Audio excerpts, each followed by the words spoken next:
কই গো শুনছো? বাজার থেকে একটু মাংস নিয়ে আসো দেখি। ডানা ঝড়ের প্রকোপ তো দেখি কমেই না, ঝড় বৃষ্টির তাণ্ডব বেড়েই যাচ্ছে। তাই এই বৃষ্টিতে একটু ভাজা পোড়া না খেলে কি হয়? যাও বাপু, তুমি একটু বাজার থেকে না হয় মাংসই কিনে নিয়ে এসো। বাড়িতেই কিছু একটা বানিয়ে খাবো, কারণ তোমাকে তো বাইরে থেকে কিছু অর্ডার করতে বললেই তুমি টাকার শ্রাদ্ধ করবে। কি? আমি টাকার শ্রাদ্ধ করি? টাকার শ্রাদ্ধ নয় তো কি?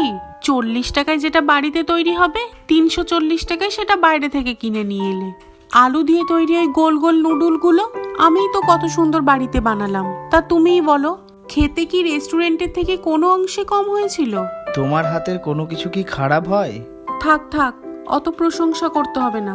মেলা কথা না বাড়িয়ে তাড়াতাড়ি মাংসটা কিনে আনো দেখি, সাথে একটু বেশি করে ধনেপাতাও কিনে এনো। আদা রসুন পেঁয়াজ কাঁচা লঙ্কা বাড়িতেই আছে, আর তেমন কিছু লাগবে না। আজকে তোমাকে চিকেন বল করে খাওয়াবো।